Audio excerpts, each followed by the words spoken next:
Hey there, welcome to the channel. My name is James, and here at 20th and 21st Movies, we are about all things cinema. All right, it's time for the next installment in our Director Spotlight series. Today we're going to be talking about Taste of Yasujiro Ozu Films, the famous Japanese director. Of course, this is a continuation of our monthly Director Spotlight series where we'll do a video focusing on a specific director. We'll turn the spotlight on a director, we'll tell you a little bit about the director's background, and then talk about 3 or 4 films from her or his filmography to give you a taste of what that director has to offer. Now, as I said many times before, focusing on 3 to 4 films is not going to give you the full depth and breadth of a director's work, especially a director who has, worked in the world of cinema for multiple decades, as was the case of Yasujiro Ozu. So the idea is not to give you a comprehensive overview of that director's work. It's just to give you a taste of what that director has done, some of the types of films that they've made, and a little taste of their contribution to the world of cinema. So that if this is a director that you've never seen their movies before, or maybe you've never heard of them before, it might pique your interest to dive in and discover a filmmaker that you have yet to discover. I know for me, that's one of the most satisfying aspects of watching films released from Criterion and some of these other labels, and just the love of cinema in general is I love discovering filmmakers I've never heard of or haven't explored their filmography, films I've never seen before. I love the discovery of that. And by following a lot of the Criterion Collection releases, I've been exposed to a lot of these filmmakers, including Yasujiro Ozu. So without Criterion, I probably would never have heard of Ozu, much less seen his films. But I have to say, having seen a few of his films, I'm very glad that I did. So the other thing I want to say is by no means am I an expert on Yasujiro Ozu or really any of the directors that I cover in this series. I consider myself a novice, and I, like many of you, are just discovering some of these filmmakers, diving into their filmography. So I want to invite you on this journey with me to discover new filmmakers. And for some of you out there who are experts of Ozu, I definitely want to hear from you as well, what you think about Yasujiro Ozu's films. What are some of your favorites from his filmography, and how do his films speak to you? For someone who has seen a few of his films, I can definitely talk a little bit about, how his films speak to me and how they make me feel. I truly think that he has a signature style that is unlike any filmmaker I've ever seen. I mean, to the point where if you pop in one of Yasujiro Ozu's films and you play it for just a few seconds, you can immediately know that's an Ozu film. That is how signature his style was, to the point where okay, that's Ozu at work right there. And there's not a lot of filmmakers that I can really say that about, that I can immediately recognize without knowing, without being told that is a film made by so-and-so. So Yasujiro Ozu was very unique. Now, who was Yasujiro Ozu? Well, Yasujiro Ozu was born in Fukagawa, Tokyo in 1903. He was the second son of merchant Toranosuke Ozu and his wife Ase. So his uncle hired him to work in cinematography at a young age, around the age of 20, for Shochiku Film Company around 1923. And of course, his family's home was destroyed in the earthquake of 1923, but fortunately no members of his family were injured. He went into military service in 1924, and after a year of military service in 1925, he left the military as a corporal. So, he was also known for his drinking. He was a heavy smoker, and, he noted that he measured the progression of his scripts that he was developing by how many bottles of sake that he had drunk. And he died in 1963 at the age of 60, on his 60th birthday, having put out a number of films starting in the silent era. So he has a whole set of films from the silent era that are featured in the Criterion Collection. So there's some films released in Criterion's Eclipse series. that are like Ozu's silent films. You also have Ozu's crime films that are in the Criterion collection. So Criterion has a lot of films from Ozu in their Eclipse series, as well as their Blu-ray series as well. So I'm going to talk about some of the Blu-rays that I have in my collection from Ozu and some of these films and just how they speak to me. Now, I mentioned that Ozu has his own or had his own signature style. And what I mean by that is Ozu shot his films in a particular way, particularly the films that I've seen. Now, what I've heard is this style was developed over time. So I think in his silent films, you don't really see that, although I have not seen those films yet. Again, that's part of my continual journey is seeing more of his films. I've seen just more of his later films when he got into color and his later black and white films, which I think at that point he had already sort of mastered his filmmaking techniques and his style. I think the earlier films, you probably see him developing it. And so I'm very interested in seeing some of those early films. But based on the films that I've seen, they all have a very signature style where you have a fixed camera that doesn't move. The camera is set very low. You have the actors talking directly into the camera. And that really, to me, brings a level of personalization in the sense that I feel like I'm having a conversation with somebody, as an actor. And I just think that's fascinating. I really like the connection that I feel with the characters in his films. And I like the way that he shoots his films, and that with the camera being low and the way it presents the scenery, it just gives you an appreciation for how he composed each shot. It gives you an appreciation for the characters moving in and out of the frame. And when characters are talking directly to camera, you just feel a connection with each of the characters. And his camera didn't move. It didn't move. It just stayed static right there. And he also did not do any fancy dissolves or transitions between scenes. It was just a direct cut from one place to the next place. And it's very, very Ozu-like or not Ozu-like, it is Ozu. It's a very signature style that he developed that is all his own. And the way his films make me feel is I feel like his films are like comfort food. I mean, his films are just so comforting to watch. You just feel like it's like a warm blanket.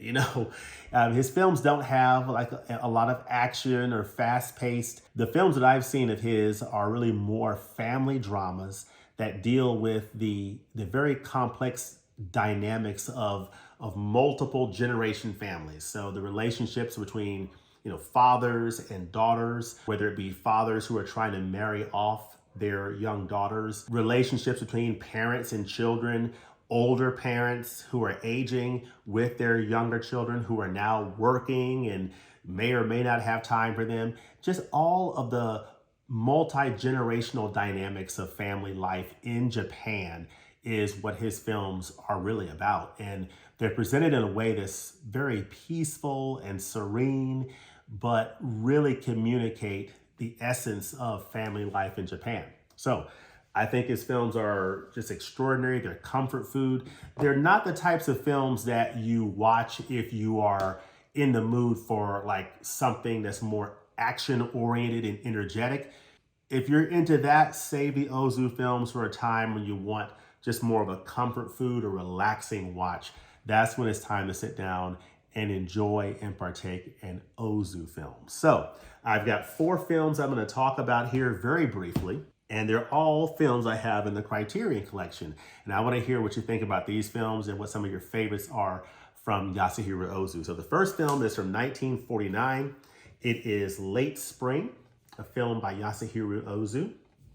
This film stars longtime collaborators Chisurio and Setsukahara.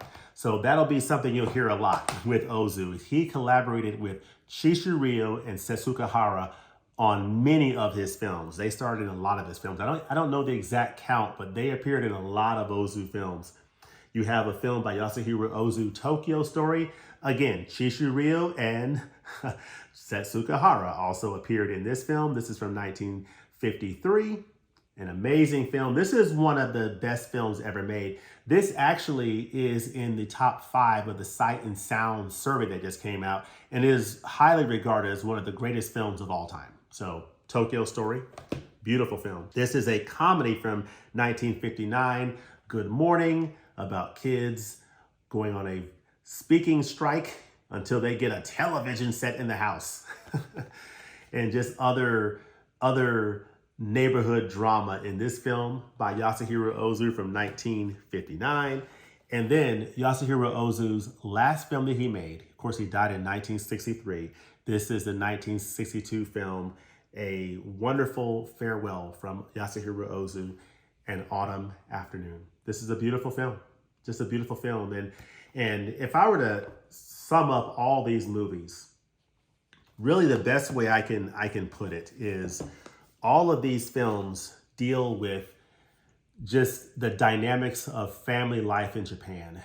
Parents working with their children, young children, older parents dealing with their grown kids, the dynamics of the expectations of society at that time for people to marry at a certain age, you know, just some of the dynamics that were in place in the cultures and the traditions of the time.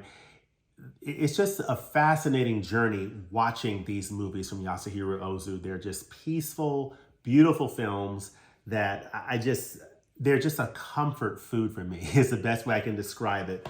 And I'm really looking forward to diving more into these films, because into not only these films, but other films from Yasujiro Ozu, particularly his silent films and other films that he has made over the years. So there's a lot of films in the collection that I have not seen that I'm looking forward to seeing. And I really want to hear from you all. What are some titles that you would recommend from Yasujiro Ozu, whether it be from his silent era or later period in his filmography? Let me know that in the comment section below. But let me read the description for Late Spring here from 1949.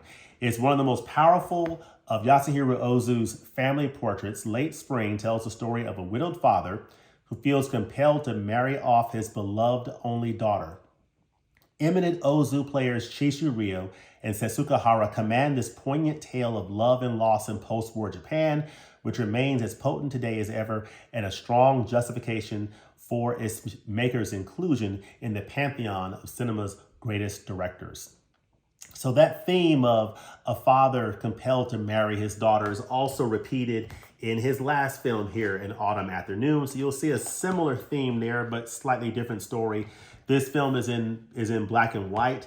These last two films here, Good Morning and An Autumn Afternoon, are in color. Good Morning is in Technicolor. It's a really nice looking film. And Autumn Afternoon is also in color, and it looks absolutely beautiful. And it is a fantastic tale. It's from 1962. This also has, Chishu Ryo. He's playing a widower. He's, been living with his daughter for a number of years, but the time has come or he's being pressured to marry off his daughter. He works in this like factory, that you see here.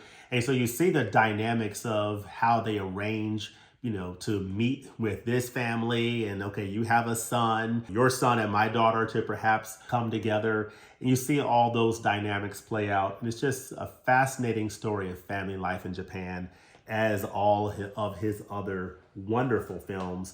I love Tokyo Story. I love the intergenerational dynamics of this film. You have the grandparents, you have the parents, you have the young kids, you have the kids acting bratty, and it's just a reminder of, wow, it's like this is what I'm seeing today has been going on for generations, and it's not only generations but around the world. We're all, as human beings, even though there are some differences, we're all the same, and seeing films like this really reminds us of that. It's just a fantastic story of intergenerational family life.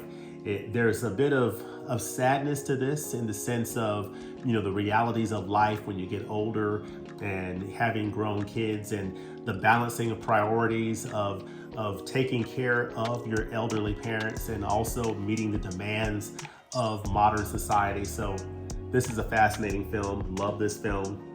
Good Morning is a wonderful comedy. You have these young kids, and you know they're watching television at a neighbor's house, and they want a TV, and there's drama around in the neighborhood of what another character has done with some money. Did she use it to buy a washing machine? Or it's just a fascinating, wonderful comedy of a film that I really, really enjoy. Of course, you see the inside here. Good Morning. Just a wonderful, wonderful release from the Criterion Collection. And these are all wonderful films. So I want to hear from you all that have more expertise in Yasujiro Ozu. For me, I feel like I'm at the baby stages of discovering this great director. But these are some of the films here that I have seen from this great director. They are in the Criterion Collection. I'm looking forward to seeing more of his films. Let me know in the comments section which films you would recommend, and let me know what some of your favorite films are from this great director. And let me know what you think about Yasujiro Ozu's signature style. Again, he shot with a camera that was positioned low. The camera never moved. He didn't do any fancy transitions, and he had his characters talking directly on screen. And it just, directly into the camera. You just feel connected to the characters more, and I really appreciated that. Let me know what you think about his style. Let me know, do you think he should have moved the camera more? Should it have been a more dynamic camera? Or do you like the fact that he did a static, type of a shooting style? Let me know all that in the comment section below. And as always, thanks for watching, and we look forward to seeing you next time with the movies. Peace.